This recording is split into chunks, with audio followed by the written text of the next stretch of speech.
Nah ini nanti penting jadi satu aturan ilmu ulumul Quran. Saya di rumah itu istiqomah ngajar Qawaidul Asasiyahnya Said Muhammad yang dulu ditulis abahnya Zubdatul Itqan oleh Said Alawi. Kemudian Zubdatul Itqan itu tentu dari kitab Itqan. Terus Said Alawi dulu ngarang kitab Faidul Khobir, sarahnya Faidul Khobir sama Sayyid Muhsin Al-Musawab, dulu dari Padang tapi hidupnya di Mekah. Saya dulu talaki sama Mbah Mun. Itu ternyata ada ayatnya, innal muttaqina fi jannati wa nahar fi maq'adi sidqin 'inda malikim muqtadir. Sekarang sampean saya tanya, menurut Anda semua orang kena hisab enggak? Enggak, sampean jawab saja. Menurut Anda ketika di mahsyar semua orang kena hisab apa enggak? Pasti kita menjawab iya. Tapi kata Said Muhammad itu keliru. Enggak kebayang orang seperti Nabi kena hisab. Pasti yang kena hisab itu orang-orang yang enggak jelas.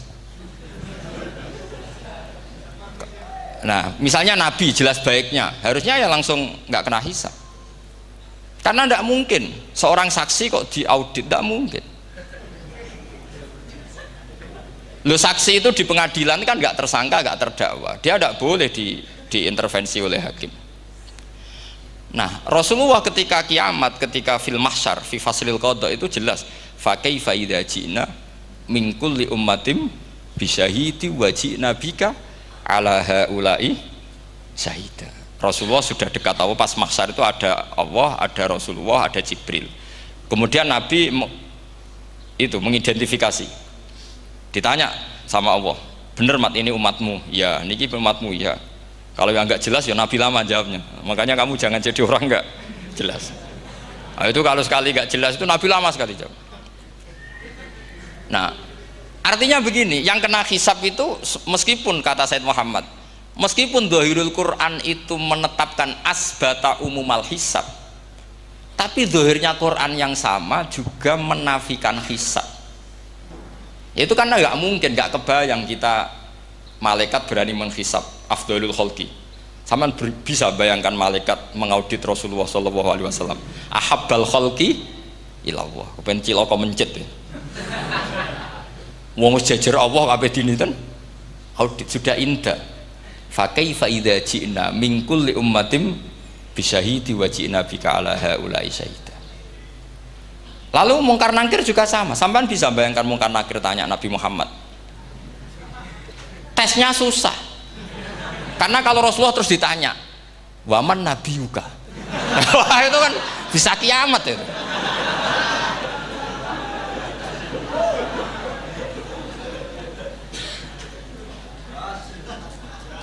Paham ya? Makanya kata Said Muhammad, ini kan teman-teman tanya, piye carane alim tafsirnya saja, sarannya satu hafal Quran, dua hafal Sahih Muslim, tiga semua orang sudah mati, tinggal kamu yang alim. Nah, itu, itu mesti aman itu. Nah kalau sampean tanya saya, apa buktinya Gus kalau orang tertentu tidak kena hisab? Ya buktinya tadi misalnya innalladzina qalu rabbuna Allahu tsummas taqamu tatanazzalu alaihimul malaikatu alla takhafu wala tahzanu wa absyiru. Mungkar nakir adalah malaikat penakut, membawa ketakutan. Sementara para wali ini jelas malaikat kena konstitusi, malaikat harus mengatakan ke para wali alla takhafu wala tahzanu. Padahal Nabi tentu sayyidul auli. Para wali saja malaikat kena aturan, kamu harus bilang alla takhafu wala tahzanu wa absyiru. Hei para wali, kamu jangan susah, jangan gentar, kamu harus gembira. Kamu bisa bayangkan misalnya mungkar nakir bawa godok, kata orang kalau dipukul jul sak walang-walang. Kemudian kamu bayangkan si Abdul Qadir ngalami itu, Abdul Hasan Asadali ngalami itu, Abu Yazid Al Bustami. Kalau itu ngalami gitu semua, ngapain kita jadikan mursyid?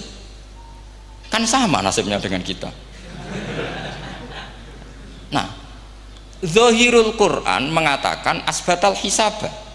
Tapi Zahirul Quran di ayat yang lain lam yusbit al hisabah. Makanya tadi umumul Quran juga ditaksis dengan muqayyid. Yang mutlak ditaksis dengan yang muqayyad. Yang mujmal ya sama seperti itu, aturannya seperti itu, ditafsir sama yang mufassal. Sama orang kafir yang jelas, sampean bisa bayangkan malaikat ngaudit Fir'aun. cek kurang penggaweane. Jelas eleke kok di audit. Misalnya Abu Lahab di audit, oh malaikatnya celaka mencet. Berarti dia gak percaya sama pernyataan Tuhan tabat yada abi lahabiu.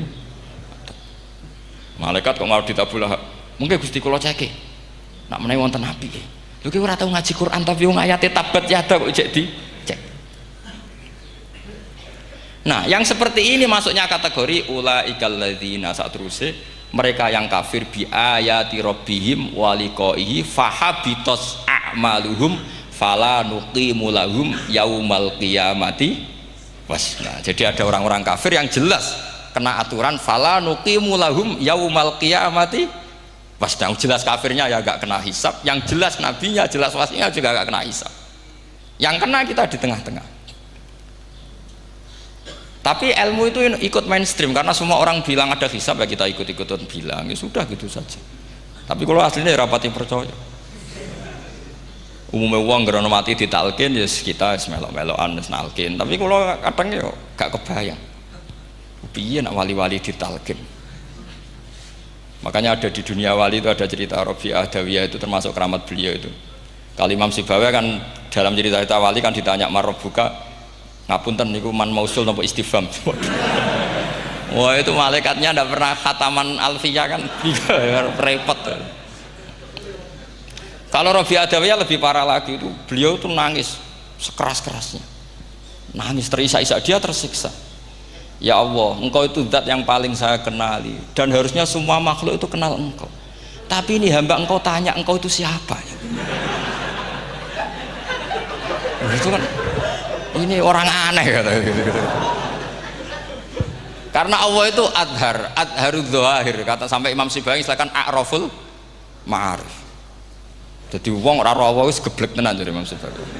Imam Sibawi kan atas nama dia pakar nahwu pertama mengatakan dhamir paling makrifat di antara 6 isim makrifat paling makrifat itu dhamir. Tapi meskipun gitu a'raful ma'arif Allah. Yang paling makrifat dari sekian isim makrifat itu Allah. Artinya satu nama yang orang harus kenal semua. Makanya di antara keramat beliau ketika ditanya wong kok ora tau ngaji fikih men ngaji nahwu wae. Gak tahu dia ngaji carane sesuci, carane iddah to gak tahu ngaji nahwu. Terus dia tanya bima fa'ala rabbuka. Lalu Allah memperlakukan kamu gimana? Terus kata Imam Sibawi ghafaroli, Allah mengampuni saya karena saya orang yang mengatakan Allahu a'raful ma'arif. Ini penting kalau aturakan. Jadi makanya kalau sampean tanya caranya ilmu alim gimana, ya satu tadi, kalau sampean masih banyak orang hidup, syaratnya kamu harus hafal Quran, hafal hadis, hafal sekian ribu hadis, hafal sekian ulumul Quran. Itu kalau masih banyak orang hidup. Kalau sudah kamu sendiri hidup, ya sudah, pokoknya isokulhu ya salim sendiri kan, nggak ada saingannya itu. Makanya kata Sayyid Muhammad, beliau mengatakan kita meyakini umumal hisab ya berdasar dzahiril Quran, kita menafikan umumal hisab bahwa hisab hanya yahtassul liqaumin duna qaumin juga berdasar dzahiril Quran. Kita percaya semua mayat ditanya mungkar nangkir ya berdasar dzahiril ahadis. Kita tidak mengumumkan teks ini juga berdasar dzahiril ahadis. Karena malaikat mungkar nangkir juga malaikat. Berarti dia kena aturan kalau ketemu para wali Allah takhafu wala tahzan. Faham sih kalau maksudnya? Ini penting kalau aturakan. Jadi makanya aspeknya sampean bisa memulai kalau ingin jadi orang alim tafsir bisa mulai dari yang mudah saja, yang fikih saja. Makanya kata Imam Ghazali, kenapa Mu'tazilah jadi segoblok itu? Karena dia tertipu oleh umumatul Quran, oleh teks-teks umum. Dia tidak tahu mukhassisnya. Padahal setiap ayat umum itu pasti ada mukhassis. Misalnya begini ya, kalau kamu maknanya fikih saja, contoh yang paling mudah familiar itu fikih ya. Misalnya kita ngaji Quran, wal mutallaqatu yatarabbasna bi anfusihinna salasata quru. Kalau orang dicerai, itu iddahnya itu 3 kali masa nopo suci. Apakah aturan iddah seperti ini hal hadhil iddah amatun likulli mutallaqatin am li mutallaqatin makhsusah? Apa ini semua mutallaqah iddahnya pasti salasata quru? Apa orang tertentu? Ya enggak, asal dia mutallaqah pasti iddahnya salah satu quru. Anda goblok, Anda salah besar. Kalau misalnya yang dicerai adalah orang hamil, idahnya apa? Salah satu quru apa watil hamli? Watil hamli. Kita butuh ayat lain, wa ulatul ahmali ajaluhunna ayyadna hamlahu. Sama seperti kita ngaji, walladzina yatawaffawna minkum wa yadharuna azwajan yatarabbasna bi anfusina arba'ata asyhurin wa asyra. Asal wanita ditinggal mati suaminya, maka idahnya 4 bulan 10. Apa semuanya demikian? Enggak. Misalnya orang hamil idahnya biwatil hamil. Artinya kalau Anda tertipu umumatil Quran, berarti Anda sama dengan menghukumi orang ditolak semua idahnya salah satu